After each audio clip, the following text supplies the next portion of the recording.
سلام، امیدوارم که خوب باشین. این اولین ویدیویی که رسما دارم ضبطش میکنم برای یوتیوب و تازه از خواب بیدار شدم. میخوام قهوه‌مو بخورم و همراه با شما حاضر شم که میخوام برم سالن، میخوام برم سر کارم و در این حین یه سری از سوالایی که توی اینستاگرام از من پرسیدین رو میخوام جواب بدم.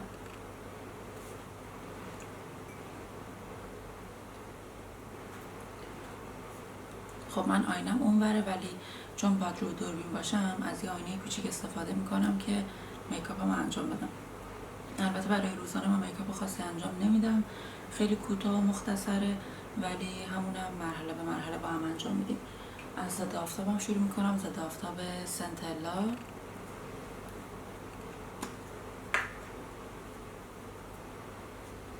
تقریبا 3 تا پمپ ازش میزنم برای کل صورتم.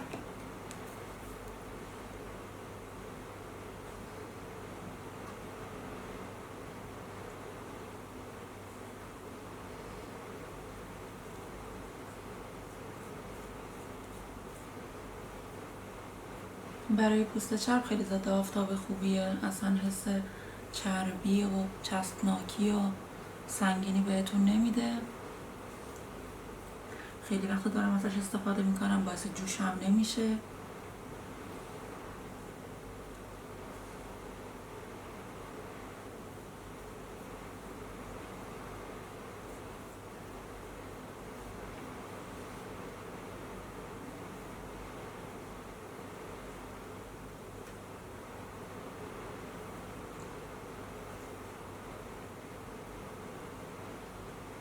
چون آینه بزرگ جلوم نیست، خوب نمیبینم دارم چیکار میکنم. توی اون مانیتور کوچیک دوربین دارم خودم رو میبینم. خب فکر کنم خوبه. گردنتون رو فراموش نکنید، ضد آفتابتون رو تو رو گردنتون هم بیارید.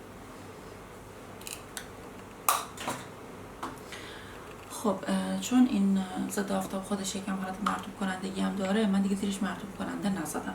همین به تنهایی برای صورتم کافیه حس رطوبتش.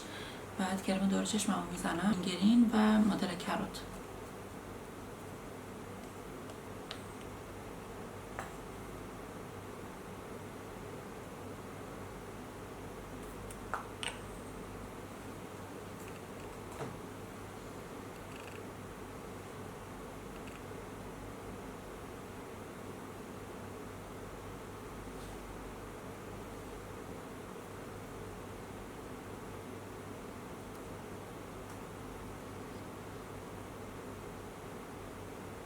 یکم زیادی ازش برداشتم، بقیه‌اشو میزنم اطراف لبم. خب از کانسیلر تارت مدل ریدیانت استفاده میکنم برای روزانم، چون خیلی سبکه، کاور متوسطی داره تقریبا و بافت خیلی طبیعی میده به زیر چشم. اصلا زیر چشمتون رو خشک نمیکنه، مات نیست، یکم حالت براق داره، صورت رو فرش نشون میده. من خیلی دوستش دارم. یه کوچولو اینجا، یه ذره اینجا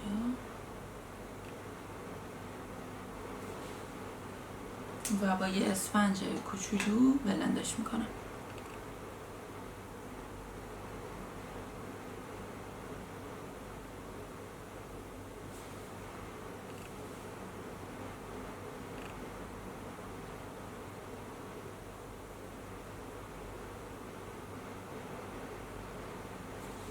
بافتش خیلی خیلی طبیعیه روی پوست و من خیلی دوستش دارم.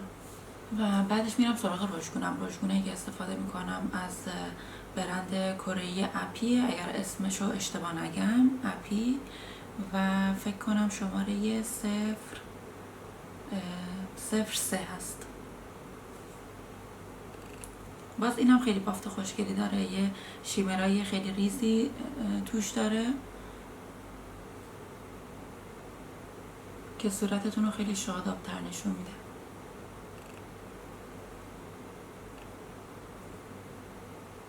که کوچولم روی چونم میزنم.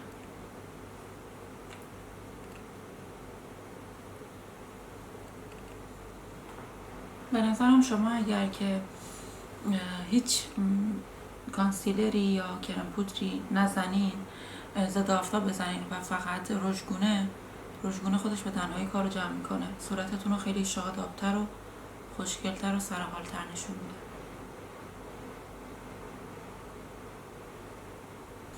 و رژ لبی هم که میزنم از مک شماره 923. من هیچ وقت رژ لبامو کامل فشار نمیدم از اول تا آخر لبم بکشم، چون اون بافتی که به لب میده رو دوست ندارم. همیشه رژ لبامو حالت تپ تپ میزنم.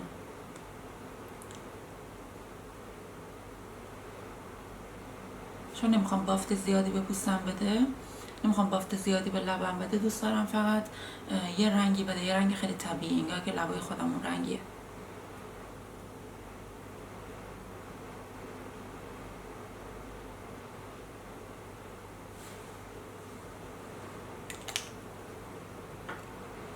خب میکاپ هم تقریبا تمومه دیگه. برای میکاپ روزانه بیشتر از این کاری انجام نمیدم و چون مژه‌های کاشت دارم هنوز مقداری ازش مونده، ریمل نمیزنم، ولی معمولا توی میکاپ روزانم ریمل هم اضافه میکنم.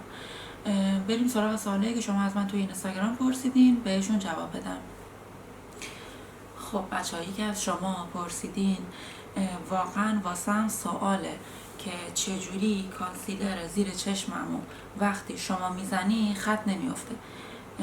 این دوستمون قبلا از مشتری میکاپ من بوده، فکر کنم 2 بار تا حالا میکاپش کردم.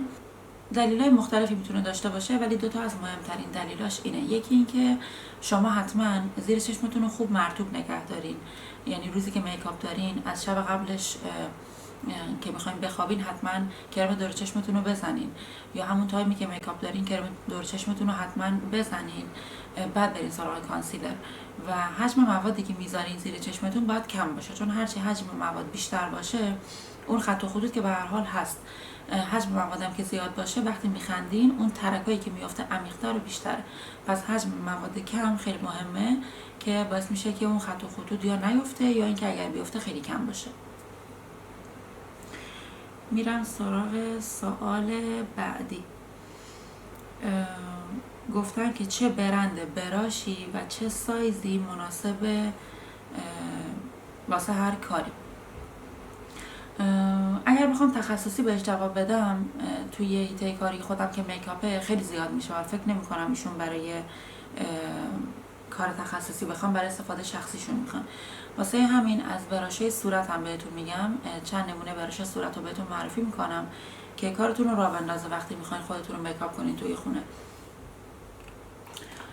براشایی که خودم دارم بهتون میگم که روزانه استفاده میکنم. من از این براشم برای کرم پودر استفاده میکنم. براش فرند شماره M39.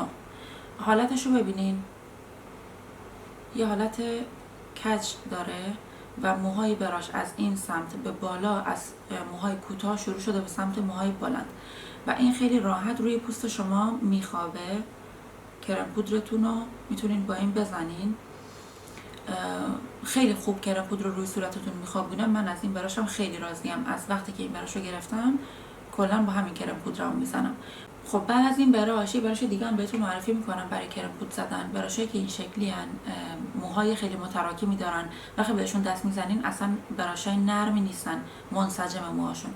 از این هم میتونین برای کرم پودرتون استفاده کنین، ولی تقریبا کاور بیشتری بهتون میده نسبت به این یکی براش. اگر دوست دارین کاور بیشتری بگیرین از این مدل براش استفاده کنین، ولی اگر دنبال اینین که پوستتون طبیعی جلوه کنه و حجم مواد زیاد روی پوست به چشم نیاد، از این مدل براش استفاده کنین که خودم اینو خیلی بیشتر دوست دارم. بعد از اون میریم سراغ براشی که برای پودر زدنه. برای پودر زدن شما به براشای نیاز دارین که حالت فلافی داشته باشه، میبینین حالت نرم و پفی داشته باشه و معمولا از موهای ریز شروع میشه میره به موهای درشت و سر گردی داره. شما اینو میزنین توی پودرتون و میخوابونین روی صورت، باهاش پودر میزنین به همه صورتتون. و یه دونه براش سرکج نیاز دارین برای کانتورتون و حتی رژگونه زدنتون. میتونین از این براش استفاده کنین که اینم باز دوباره اینجوری میخوابونین روی گونه که حالا کات گونه رو میخواین در بیارین، باش کانتور کنین، پیشونیتون، خط فکتون، خیلی براش کاربردی. یه دونه از این برای شما نیاز دارین داشته باشین و حتی باش رژگونتون هم میتونین با همین بزنین.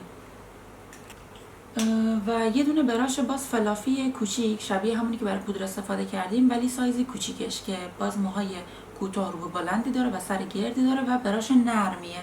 وقتی میکشینش روی دستتون حس نمیکنین که این براش سفته و موهاش تکون نمیخوره، نه، باید نرم باشه روی دستتون. از این هم میتونین استفاده کنین برای هایلایتر زدنتون، حالا یا این براش یا فن براش که براشای حالت جارویی پهنه، اونم برای هایلایتر زدن خوبه، ولی من اینو بیشتر ترجیح میدم برای هایلایتر زدن بالای گونه، روی خط بینی و روی چونتون. خیلی براش خوبیه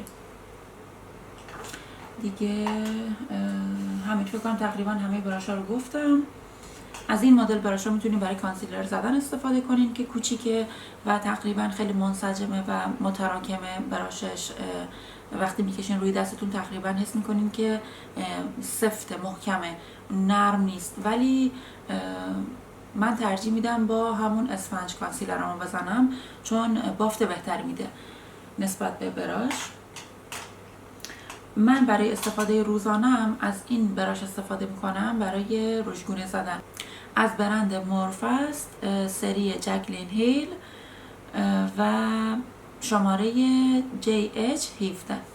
برای رژگونه زدن واقعا عالیه. رژگونه مایع البته منظورمه، خیلی خیلی براش خوبیه. فکر میکنم که حتی کرم پودرتون هم بتونین با این بزنین. در فرمی که داره میتونین کرم پودرتون هم با همین بزنین. خب بریم سراغ سوال بعدی. دوستمون پرسیده اگه همه چی دست خودت بود الان کجا بودی و چطور زندگی داشتی، یا زندگی ایدئالت چطور زندگی هست؟ خب واقعیتش سوال سختیه، یعنی جوابش خیلی طولانیه، ولی بخوام مختصر بگم من بارها تلاش کردم که مهاجرت کنم، ولی واقعا با وجود 2 بچه خیلی سخته و اینکه بخوای بری یه جای دیگه از صفر شروع کنی واقعا کار سختیه. اگر که شما مجرد باشین این کار خیلی آسون تره، خودتون تنها باشین این کار خیلی آسون تره، ولی وقتی زمانی که شما متأهلین دیگه همه اون شرایط دست شما نیست، مخصوصا اگر زمانی باشه که شما بچه داشته باشین دیگه شرایط کامل دست خودتون نیست و باید همه جوانب رو در نظر بگیرین. شاید زندگی ایدئال من، اون چیزی که توی ذهن منه، باید مهاجرت میکردم که بهش برسم، ولی هنوز این کارو نکردم و دارم توی ایران زندگی میکنم و دارم تلاش خودمو میکنم برای زندگی کردن توی ایران، برای پیشرفت کردن. باز توی ایران هم اون چیزی که خودم از خودم تصور دارم اینه که پیشرفت بیشتری داشته باشم تا به اینجای کار